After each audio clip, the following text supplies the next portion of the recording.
Well, good evening, and I thank everybody for coming tonight a lot. So I'll stand right here. I guess this works. I thank everybody for coming tonight and taking out the time to come on a Friday night to participate in this informative meeting about how our roads are funded, how they work, and how we might be able to provide more funding for our roads in the future. So I want to thank Bloomfield Hills, the city of Bloomfield Hills, and Jeffrey is in charge of the safety of Bloomfield Hills, the city of Bloomfield Hills, allowing us to do the presentation in this room, and Bloomfield Township for videotaping this, because then maybe we won't have to do them every week or every month. We can just do one and then just revisit it. So I want to thank the people, of course, coming tonight, and the staff, and I would like to thank Phil Brown, who was the legislative fiscal agent in the state of Michigan that understood the budget really well. And then Sam, who is through the Road Commission, and Lori is through MDOT. So it's, I think sometimes people think that we don't work collaboratively to make our roads to be the best that we can, but this is just kind of like to show that we are very collaborative and we all have the same mission to make sure our roads are trying to do the best that we can with what we have to work with. So that's that. And then the next slide, Rachel. So I already did that, so I can go right to the next one. Thank you. So I'm new to being a representative. I've been here since January, and I was the treasurer of Orion Township before that. And our district, you can see that that's our district. It looks like a Pac-Man. I'm from Orion. I live and grew up in Orion, and you can see Oakland Township all the way through Auburn Hills and Bloomfield and the city of Bloomfield Hills. That's our district. And what's interesting about this district, it incorporates city, villages, county, and interstates and state highways all within our district. And a lot of the districts do, but I think ours probably has more interesting intersections and roads, and to have to be collaborative with all those different governments to make sure that our roads are commuting people back and forth to work. So my committee assignments, you can see I'm on transportation. It's appropriations, which is the budget, and the subcommittees are transportation, budget, health and human services, and joint capital outlay. And my beautiful chart is where I'd like to start. This is my favorite chart. When I was a treasurer at the township, this landed on my desk, and I thought, okay, this is such a visual of how our state budget works. And you can see I'm not going to go over this. I won't do this to you. But if you want a copy of this, this is available. But I just wanted you to see, because we are talking about the transportation, you can see the transportation is the orange on the budget. And so you can see all the orange lines and how they go through. And at the bottom right is where they end up. Like that's our budget in comparison, this whole line here, this transportation budget in comparison to the health and human services, school, transportation, and other fundings. But the orange is our transportation portion of the budget. So, and that's what we're going to be concentrating on. So this other beautiful chart is from fiscal agent, is taking, this is my visual, this orange bucket here and putting it in at the top here, and it filters down to where we can actually use the road funding for the three bottom buckets, which is your city, villages, and your counties, and then your state trunk lines, which is MDOT. So with that, I am going to go right, that's my big, huge introduction. And then I think the next slide goes right to Sam, right? Oh, no, thank you. Comparing budgets, you can see last year we had $6.1 billion for the road. And then this year we have 6.6. And the difference in the two budgets is not necessarily that we put more funding into the budgets, but what we get most of our revenue from taxes, from the gasoline tax, and our registration vehicle cards. That is where the funding, most of it comes from. And so when you see that there's an increase, it's assumed that we're going to have more gas tax and that we have more vehicle registrations. And that's mostly what the increase is, other than that there was some more federal funding, $177 million, and the restricted funds, which is the gas tax and the registration, you can see that increased the funding as well. But the debt service increased to $118 million this year that we didn't have last year. So now, sorry, I was one slide off. So now it's you, Sam. Okay, you can stand or sit, whatever you feel. I'll stand for my seat. Good evening, everybody. My name is Sam Fitzer. I'm the Director of Engineering for the Road Commission for Oakland County. Next slide, please. So, who is the Road Commission for Oakland County? So the Road Commission is an independent county agency that has jurisdiction over the county road system. It's composed of 460 full-time employees, which is about the same as the size of the organization was in the 1960s. This fiscal year, we're operating with a $194 million budget. And I think mentioned not too long ago that Oakland County is composed of the largest county road system in the state of Michigan. So that's a little over 2,700 miles of road. 750 miles of that are still gravel roads. In addition to all the roads, you probably have seen all of the traffic signals and all the road signs. That's over 100,000 road signs and over 1,500 traffic signals. But part of our collaborative effort, though, too, working with MDOT, we also help support them in maintaining 230 miles of the state highways within Oakland County. Next slide, please. So mentioning a little bit about state highways, so in total, within Oakland County itself, it has over 5,600 miles of public roads within Oakland County. There are 3 levels of jurisdiction, from the state highways, which mentioned under the jurisdiction of MDOT, it's approximately 230 miles within Oakland County. The county roads, under the jurisdiction of the Road Commission, has over 2,700 miles of roads. And that consists of all of the roads within townships and some of the roads within cities and villages, like primary roads. Think of primary roads or mile roads. That doesn't include all mile roads, but some of the mile roads are under Road Commission jurisdiction. And then also within Oakland County are our 2,700 miles of roads that are under the jurisdiction of the relative city and villages themselves. Next slide, please. So, why are our roads in bad shape? So I'm gonna frame this in the context of per capita state spending. And if we take a look at the bottom row of this table, this is where we rank with respect to roads. So this is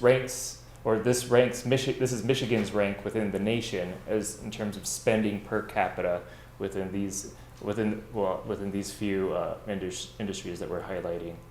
And if I'll start from the left. In 1964, we were ranked 43 in the country in terms of per capita spending. That means 42 other states spent more money per capita on road infrastructure.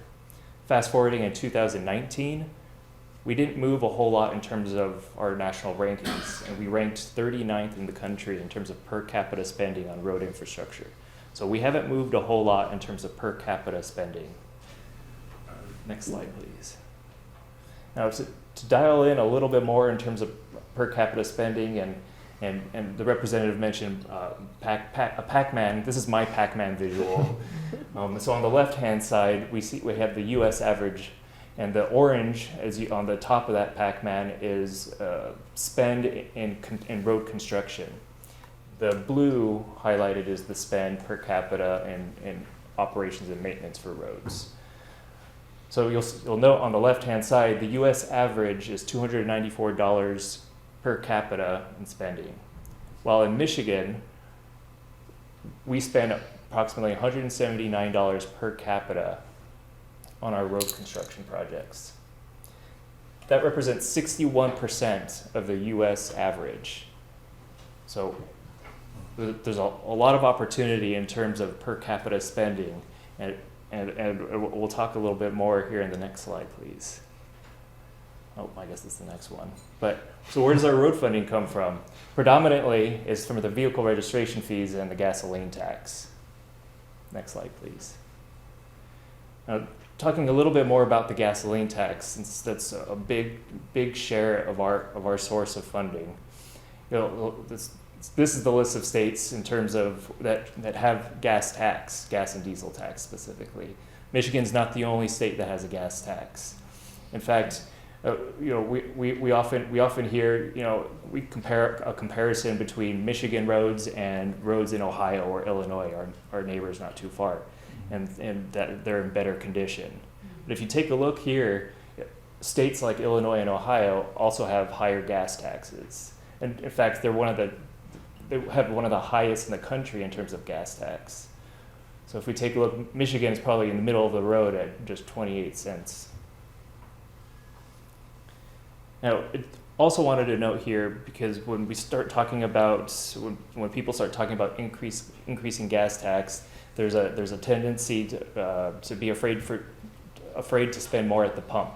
And what a lot of people don't realize is that on top of what we pay part of what we pay at the pump is the sales tax. So we have gas tax and sales tax at what we pay at the pump. And we're one of the few states in the country that apply a sales tax at the pump. So I think we're waiting for questions towards the end. Oh, Okay. do you have more? Do you have Mr. Morse? Oh, he raised his hand. Oh, okay. Oh. Pay attention. Next slide, please. So how are we doing in terms of our spend and our road conditions? One of the metrics that we evaluate is the conditions of our roads. So every 2 years, we evaluate the conditions of our roads in its entirety to see how we're doing. Now we have two graphs here, one indicating 2016 and one in 2022. Now, just for those who can't see it too well, the orange is our roads, with percentage of roads rated in poor condition. The gray is the percentage of the roads rated in fair condition, and the green are the percentage of roads rated in good condition. And so I'm happy to report since 2016 to 2022, we've made good progress towards the money and increased the percentage of roads that are rated good from 14% to 24%. And we've decreased the amount of roads rated in poor condition from 65% to 26%. So since 2016, we've been trending upward and in a positive direction and towards putting the money to good use and improving our roads. But we're also forecasting that once we hit 2025, that we're likely to see a downward trend if we're not able to address our funding revenues. And we'll talk a little bit about that. Next slide, please. So one of the looming challenges that we're facing are the electric vehicles. We've already seen a decrease in gas tax revenue due to electric vehicles. And with the increase in EVs, we're likely to see that to continue to decline. And it's important to note that EVs is not just a road problem, it's all of our problem. Because the fewer vehicles, the fewer people that go to the gas pump to get gas, that also means fewer people, that also means fewer sales tax. So fewer sales tax revenue also means less revenue for schools and less revenue for revenue sharing funds. Next slide, please. Another challenge that we have are our subdivisions, our sub-local roads, if you will. We estimate that we need over $500 million just to improve and reconstruct our subdivision roads. Right now, there is no funding source to address this issue. And right now, our only mechanism is using the special assessment district process. Next slide, please. So not too long ago, Congress did pass an infrastructure bill, and through the Infrastructure Investment and Jobs Act, every dollar counts. We're very appreciative of that. But when it came down to the county road system and the road commission specifically, that equated to approximately a 10% increase in our budget, or a $3 million in federal aid annually. $3 million, while very appreciative, it's a drop in the bucket. Next slide, please. Now, for this year, we've had a few projects within the district, including Orion Road at Stony Creek, an intersection project where we're currently constructing a roundabout. That's a $1.9 million project. Right now, we're currently under construction on Walden Road between Clintonville Road and Baldwin Road, both in Independence and Orion Townships. This is a 2-year project where we're paving a gravel road, and we estimate for this to be completed by the end of next year. Also, another project at $2 million is Orion Road, where we resurfaced between Rochester Road and Flint. Next slide, please. Next year, we're excited to continue to work within the district, where we will be doing a road reconstruction project on Brown, Giddings, and Silver Bell Road in Orion Township in Auburn Hills. We'll also be constructing a roundabout at the intersection of Baldwin Road and Clarkston Road in Orion Township. Then we have a few culvert replacement projects. First one along Indianwood Road in Orion Township. Another culvert along Eastways Road, just down the road from here. And then another culvert replacement project along Long Lake Road, also down the road from here. Next slide. Thank you. Hi, my name's Lori Swanson. I'm the Oakland Transportation Service Center Manager for MDOT. And today I'm going to give you just an idea of who we are, what we do, what our costs are. Sam talked about the road commission. You're going to see graphs that kind of look a lot alike. So we will go over that, and then how we manage our operation. So within the state of Michigan, we're broken down into regions. We are in the metro region, and then within the regions, there's transportation service centers. So we have Oakland, Macomb, and Wayne. And in Wayne, we also have a Detroit transportation service center that just does the city of Wayne. The city of Detroit, and excludes Wayne County, and then Taylor handles everything Wayne County.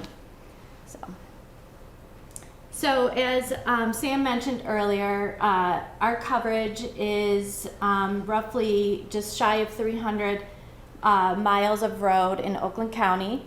We handle everything that is starts with an M, an I, a US. We do have some unnamed routes, but mainly anything with those designations is what we handle. So before we talk about our funding issues and where that's going, I just want to talk about our program that we've had this year. We've had a lot of really good, very robust projects this year. One that's very local is M1 at South Boulevard, just a few miles north of here. We made some intersection modifications as a safety improvement. We took away direct lefts and did indirect lefts at that location to improve safety. We're pretty much done with the road work. We're waiting for traffic signal poles to come in, and then we will upgrade the signals. The flex route on 96 and the 696 project are two of our massive projects. It's about $500 million worth of work that was part of Governor Whitmer's Rebuilding Michigan funding package. And we were very lucky in Oakland to receive almost $1 billion total of that $3.6 billion. So we're very fortunate. But with that comes multi-year projects. On 96, we are just finishing up our second year. We will have all of westbound done this year, and next year we will do all of eastbound from Kent Lake area to Novi. And then the 696 project picks up where that one ends in the Novi area at 275, and it goes to Lasser. And that one has another year and a half to go on that project as well. And then if you drive on 75 in northern Oakland County, you know that we have started full bore on that job. And this year we did many bridges, and we're putting in all the crossovers. And then next year we actually start on the main line pavement. So we will be maintaining 2 lanes in each direction on the southbound portion next year. And we'll be redoing all of northbound. And then in the following year we will flip and do the same thing, vice versa. Then as far as segment 3 update, so this is our mega project that is from about 13.5-mile area down to 8-mile. We are in substantial completion right now. This project was a very unique project because it was a design, build, finance, maintain. And so in addition to doing the construction, the contractor team are required to maintain it for 25 years. So my office is going to manage that contract, make sure that they're staying up on maintenance, and hopefully we won't need to really interact with them too much in the first so many years, mainly just whenever we get graffiti, guardrail hits, anything like that, we will be working with them to get them fixed. So our upcoming projects, I've already told you about some of the things we're doing right now. The first 4 in yellow are the Flex Lane and M1, I-75 and 696. What we have coming up next year is we are going to reconstruct Square Lake Road between Woodward and where I-75 begins. So that's going to be a total reconstruction next year. Then we will also have, starting in 25, the second phase of 696 from where the current project ends at Lasser to DeQuinder. We will be reconstructing that. And then another project that I'm really excited about is the Woodward Loop, where we're converting that from 1-way to 2-way, and that will start in 2025 as well. And so those are some of the big projects that we have coming up. We have some other projects that are a little bit smaller, that are less high impact, that are on the list too. So this one is an interesting slide because there's different levels of work that we do. We do total reconstructions. We do rehabilitation, where we might only take off so many layers of the road and improve the joints and that sort of thing and repave it. Then we have what we call capital preventative maintenance, where it's kind of a really thin band-aid. We take off an inch of road, we put it back. And so there's different levels, and it's based on funding and how long we need to kind of get things through till it can have a larger fix. So anyways, capital preventative maintenance, we expect them to last 5 to 10 years. So like 7 years is a good number. The rehabilitation, where it's just kind of doing a really deep fix, that could be 15 to 18 years. And then a reconstruct, we expect to be upwards of 25, 26 years. But of course, the prices all increase as you get to a more robust fix. So this is our funding outlook. And as you can see, in 23 and 24, with our influx of money from the Rebuild Michigan funding, we have been off the charts practically. But then as we move through and that money goes away, we have virtually very little program in the next 4 years after that falls off. So the total construction amount in 24 is 1.3 billion. Billion, sorry. It's always in B's. and it drops down to 467, and then on down to virtually nothing in 2028 without any additional influx of money. And so it's going to be hard to keep our system looking good. And here's a very similar program or a slide to what Sam was using. So this is our takeaway on pavement condition. So in 22, we had 25% in good, 42% in fair, 33% poor, and for the roads, and then the bridges is 34% good, all the way to 54% fair, and then the rest poor and severe. So when we have that, and then we have this drop off in funding, those numbers are not going to get better, they're going to get worse.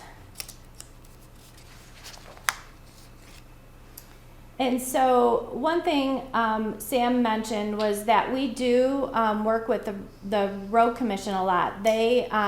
We have contracts with them to do all of our snow removal in Oakland County. They do a lot of our pothole patching. They maintain our signals. We also work with other municipalities that do supplement what they do with like the pothole patching and the snow removal, and many of those are the bigger cities like Southfield and Ferndale and Farmington. And then we have contractors that we hire that will mow the freeways. They mow around our rest areas. They do sweeping of our roads, they do litter pickup, we hire contractors, and also RCOC to fix catch basins that have failed and different things like that. So we do work closely with RCOC on many things in addition to coordinating our projects, so we try and make it less painful for commuters. When our roads are under construction, their roads are under construction, we do try and coordinate that. And a lot of times it's difficult when they have to use a funding in a certain year and we do too, and sometimes we are overlapping. But we do the best we can to work it out. So that. Look at full body Phil. Good evening, everyone. So unlike Sam and Lori, I don't have a nice PowerPoint to throw up here, because basically what I wanted to do is talk a little bit about the history of funding for roads, how it all works, and I'll kind of play off of some of the things that they laid out from the actual what do you do once you finally have the money. So a little bit of background on me before I started. I spent about little over 20 years in state government, in the legislature, and at MDOT. I spent 4 years as Director of Government Affairs there, and I was the budget director for the House for the last few years. I negotiated 4 state budgets, I believe. And among other things, I was policy advisor for a bunch of different committees, Deputy Chief of Staff for Speaker, Chief of Staff for House Majority Whip. So I've kind of been around, done a number of things in this. And one constant that we've had throughout the entire time that I've been there, and even dating back before that, is how are we going to get more money into the roads? Like, this isn't a problem that came up today. It's been around for a really long time. And basically there are 3 ways that you can get more money put into something, right? You can reprioritize money that you already have.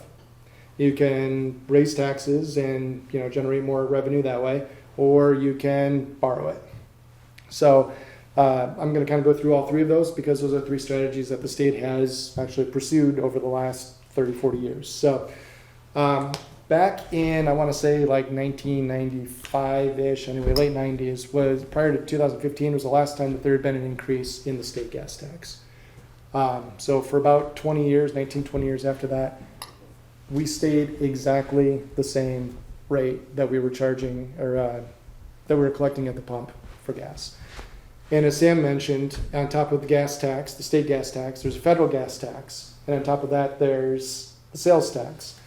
And as Sam mentioned, we are one of 5 states that levy a sales tax on gas. And we're the only one of the 5 where that money doesn't go to roads.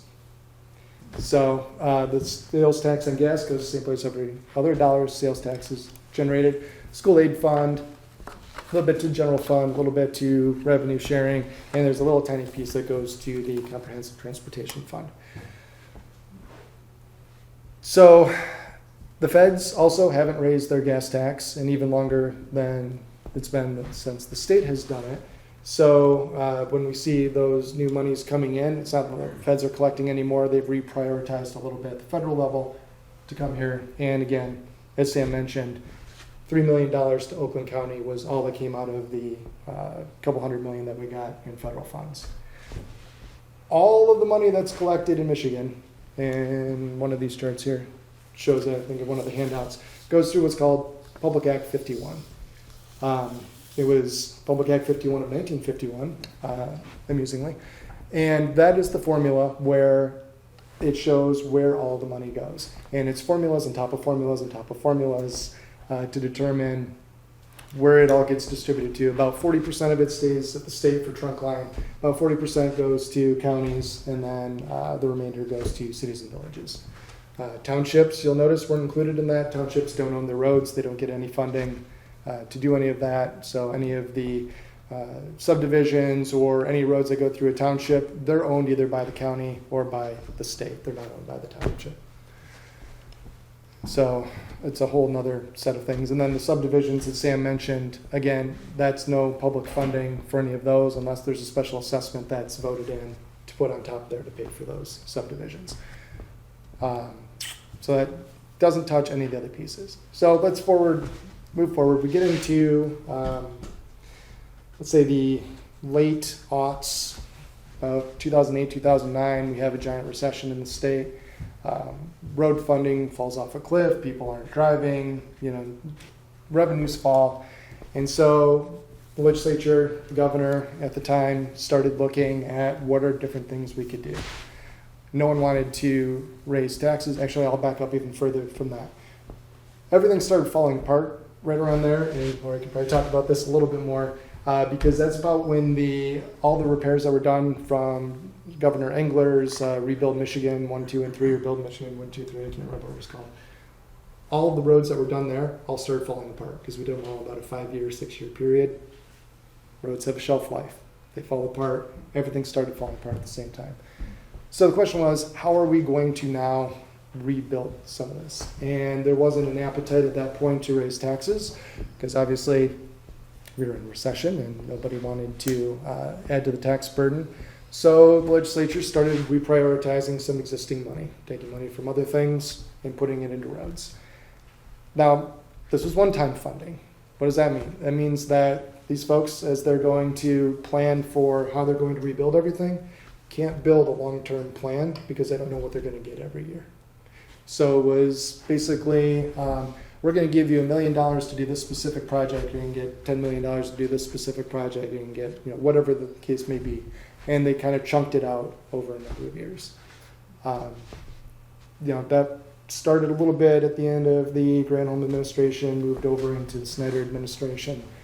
And the legislature and the governor decided that wasn't a good way to continue moving on. So about 2014, there was a ballot proposal put on that would have taken the sales tax off of gas, replaced it with a hike in the wholesale tax, which already exists, at about the same rate, so that money would be constitutionally protected, could only go to roads. And then there would be a 1% raise in the state sales tax to make up all the difference for the schools and locals and everyone else that gets that sales tax money. That failed miserably. I think 70% of the people in Michigan said, we don't want to do that. Back to the drawing board.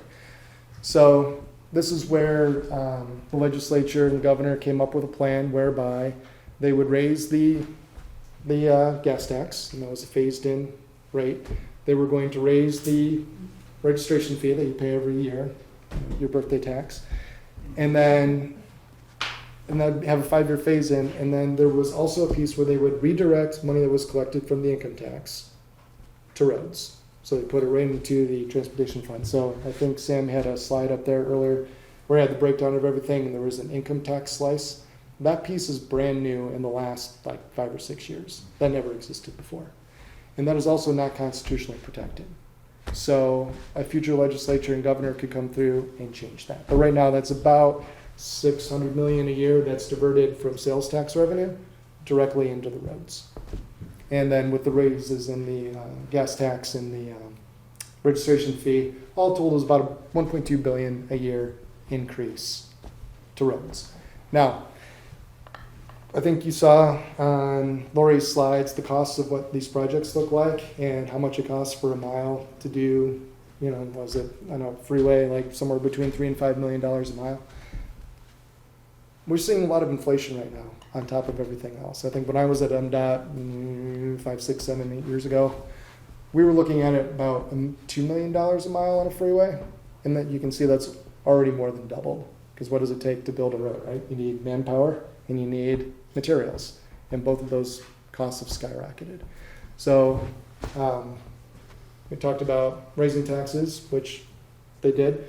Talked about reprioritizing existing money, which they did. Third piece was borrowing money, going further into debt. So, you know, Lori mentioned Governor Whitmer's, I can't remember what she calls it. Rebuild Michigan. Rebuild Michigan, thank you. That was $3 billion in state bonds, state transportation bonds that were issued. Representative Steele at the beginning of her presentation showed $118 million increase in bond payment. That's to pay off those debts there. So the problem with that, really good for state trunk line, not so good for local roads, because those bonds can only be used on state trunk line projects. It doesn't do anything for Sam and the work that he's doing, or for you know, the cities and villages. So, as Lori said, that money runs out because it's a one-time massive infusion. Yeah, it's $3 billion. It's a lot of money. You can do a lot of things. But then we're going to find ourselves in the same spot that we were at, you know, when the Engler bonds all ran out and all that money went away. Everything's going to be falling apart. We're going to be right back to where we were before. So the struggle has been, and I kind of tried to lay it out through the different administrations. It doesn't really matter who's in power, if it's, you know, governor, Republican governor, Democrat governor, Republican House and Senate, Democrat House and Senate. This is a conversation that's been going on for a really long time. And there hasn't been an overall way to really bring it all together and come up with a long-term solution. You know, there's been a number of attempts, a whole bunch of different things have been tried. But I think the takeaway is we're going to keep trying to grind through all this. We've got really good people working to take that money and put it in where it goes and make the best use of that. And then the legislators and the elected officials are going to figure out how to continue to feed these guys to make sure that they can get what they want. And the last thing I'll say is, going back to what Sam mentioned earlier, he had his chart of where we stand in relation to other states. Not only did our money not go, does all the money that we collect at the pump not go to roads like in other states, that's about $1 billion a year that has been, for lack of a better way to describe it, diverted from roads that other states are investing. So you can see like Ohio and Indiana and whatnot. You add that up over 30 years, it's $30 billion more that they've invested into the roads than Michigan hasn't in that time frame. And a lot of those other states, Pennsylvania, Ohio, Indiana, Illinois, they all have toll roads too. Michigan doesn't have any of those. So again, that's another source of revenue, another part of their system that's funded in a completely different way than we do here. So with that, I just want to kind of lay out the overall issues, and I thought I saw maybe there were some questions that had been out, so I'll stop talking and That was the frosting on the cake. I'll let Representative Steele take it from here. Do you want to, go ahead. Oh, you're the, go ahead there. Yeah, we can go to the question and answer Okay. section of our presentation. Perfect. So if anyone wants to ask or add a question, feel free to raise your hand and get these to you. But first question for the panelists comes from Joseph, and his question is, how much tax on gas goes towards roads and doesn't go towards roads? And furthermore, in comparison to other states? Well, like I said, everything that's collected at the pump is constitutional. Excuse me. All gas taxes are constitutionally dedicated to roads. So that means it all has to go into the state transportation fund. There is a, the PA 51 that I mentioned earlier. There's, I think, 10% of that has to go to non-motorized, which is your rail, your, right here in front of me is rails, local bridges, wetland mitigation, movable bridges, debt reduction, things of that nature. But beyond that, it all has to go to transportation/roads. So, Lori and Sam, if you want to chime in on that. I don't No, have anything. I didn't have anything to add. So another question comes from Randy, and he wants to know, is the 696 and I-75 drainage adequate? I guess there's an That's issue what with sounds like Lori. Well, I mean, as far as the 696 project goes, we're rebuilding all the culverts and everything throughout. In fact, we're doing a huge box culvert on 96 right now.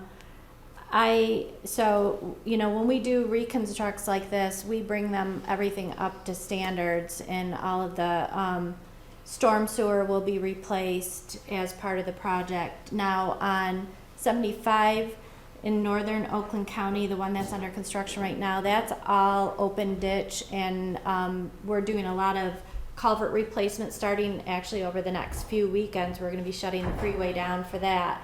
So all that will be upgraded as well. So I hope that helps. Next question comes from Jake, and it is, what are your thoughts on EVs and the impact that has on infrastructure throughout the state? What is the legislation going to do, or legislator going to do about it, and what impacts does MDOT or the county road commissioner have with that? Well, there has been discussion, but it hasn't been resolved. And so the discussion is to increase the license plate tabs. So like if you drive an electric vehicle, that you would pay more for that. And another portion of the discussion is like a use mileage. So if your electric car and you go 200 miles, that you pay 200 miles portion of it, like you would basically like gas, because it's gas you basically pay per mile because you're paying gas. So those were the two discussion points, but at this time it hasn't been resolved. So it's certainly on my radar to resolve this sooner than later. So maybe you guys have had more discussion on your end too, because I know it's a concern as well to both of your departments. Yeah, for us, in addition to the funding, and then, you know, it relates directly to the condition of the roads, is EVs are a lot heavier than a comparable vehicle, gas-powered vehicle. And so, you know, we feel that the longevity of the roads are going to be compromised by the weight of these vehicles. It will be like more vehicles are traveling on the road, you know, because they're heavier, and they'll have more impact on the condition. And one thing I'll add is from a right-of-way perspective, there's already right now a number of, especially in some of the urban areas like here, we have a lot of utilities, you know, gas, water, sewer, electric, everything, you know, fiber. A lot of them is underneath the road right-of-way. Some of them are still up in the air as you see as you drive around. But the what infrastructure is needed to have all of these chargers is a big question. How they're going to install and construct this infrastructure is a big question and concern that we have, because the road right of way is very limited already. It's meant for the road right of way to making sure the motoring public is safe. With the already congested underground and the congested above ground, our concern is how and where is the EV infrastructure going to be put?